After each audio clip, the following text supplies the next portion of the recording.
Hey guys, welcome back to Contest Prep University. I'm Joe Klemczewski with Adam Atkinson, fifth and final episode in the series on the different forms of flexible dieting. And this goes all the way almost out of macronutrient-based dieting, Adam, which is talking about, is there any way to include intuitive eating? I mean, if I've got this macronutrient budget set, those are goals and that's exactly what the target is.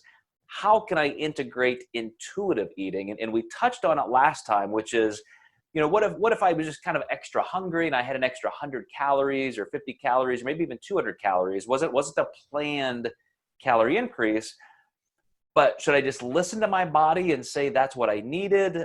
You know, not everybody's going to be working with a coach, and so they need this kind of self-regulatory information, Adam. And I have to say that, you know, I've been talking to Dr. Gabrielle Fundero and Brian St. Pierre, both founding board members for our Nutrition Coaching Global Mastermind. And they're really big on bringing in as much intuitive eating as we can without this pressure of always being perfect and tied to a macronutrient budget. So I'd love to hear in your coaching brain, if you're being pressed to do a little bit more intuitive stuff, or is it still strictly like, here's the budget, let's be accountants about this?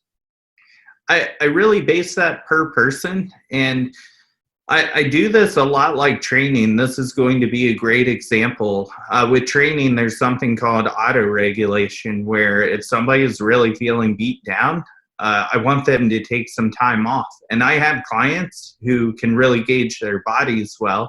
Also have first-time competitors who are kind of learning how to grind, and they just don't know their bodies as well. So they lean on me for that auto-regulation, which when we look at intuitive eating, I like to compare that with auto-regulation with food. So the last thing I kind of want is a first-time competitor to say, I got hungry, so I decided to eat more.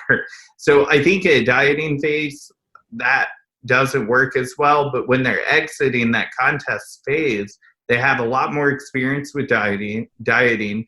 They shouldn't be experiencing as much hunger because they're not dieting anymore.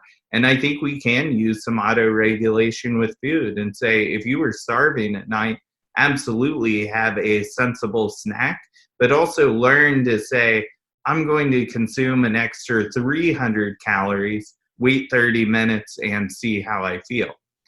Just like someone might say, I'm going to take the weekend off of training, and if my knees don't feel a little bit better, I'm only going to train upper body next week. And we can kind of devise a plan from that. So absolutely, there can definitely be some flexibility there. I think you absolutely crushed the perfect answer in that you should always have a plan. I mean, because the ultimate goal is how you look. If you're in this competitive zone right now, you're getting ready for a contest, or you're really trying to lose body fat and you want to stick to it, but you can still have a plan for deviation. So exactly what you said. If I ever thought as a competitive bodybuilder, I was just starving, my body really needed this extra food, maybe I had extra, needs that day, or my training was extra hard, or maybe just the accumulation of progress for the week.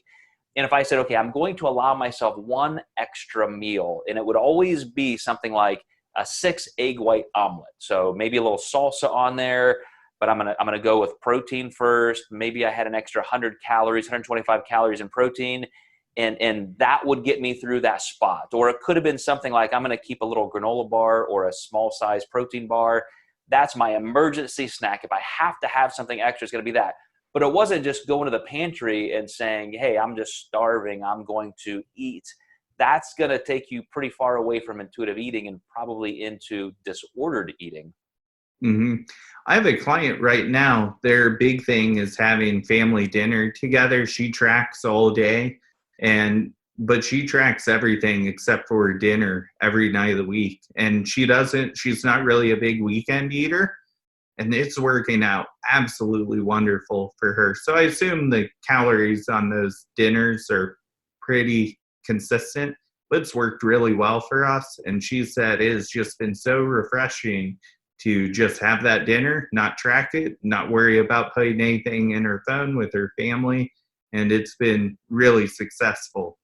That is an incredible example of exactly what we're talking about. That is really well said, Adam. So there you have it, guys. We wanted to give you a deeper look into flexible dieting and where are those boundaries? How can you still achieve your goals, have success, maintain your own health values, and yet still have some indulgences or at least different forms of flexibility in how you execute your own nutrition. So hope that helps.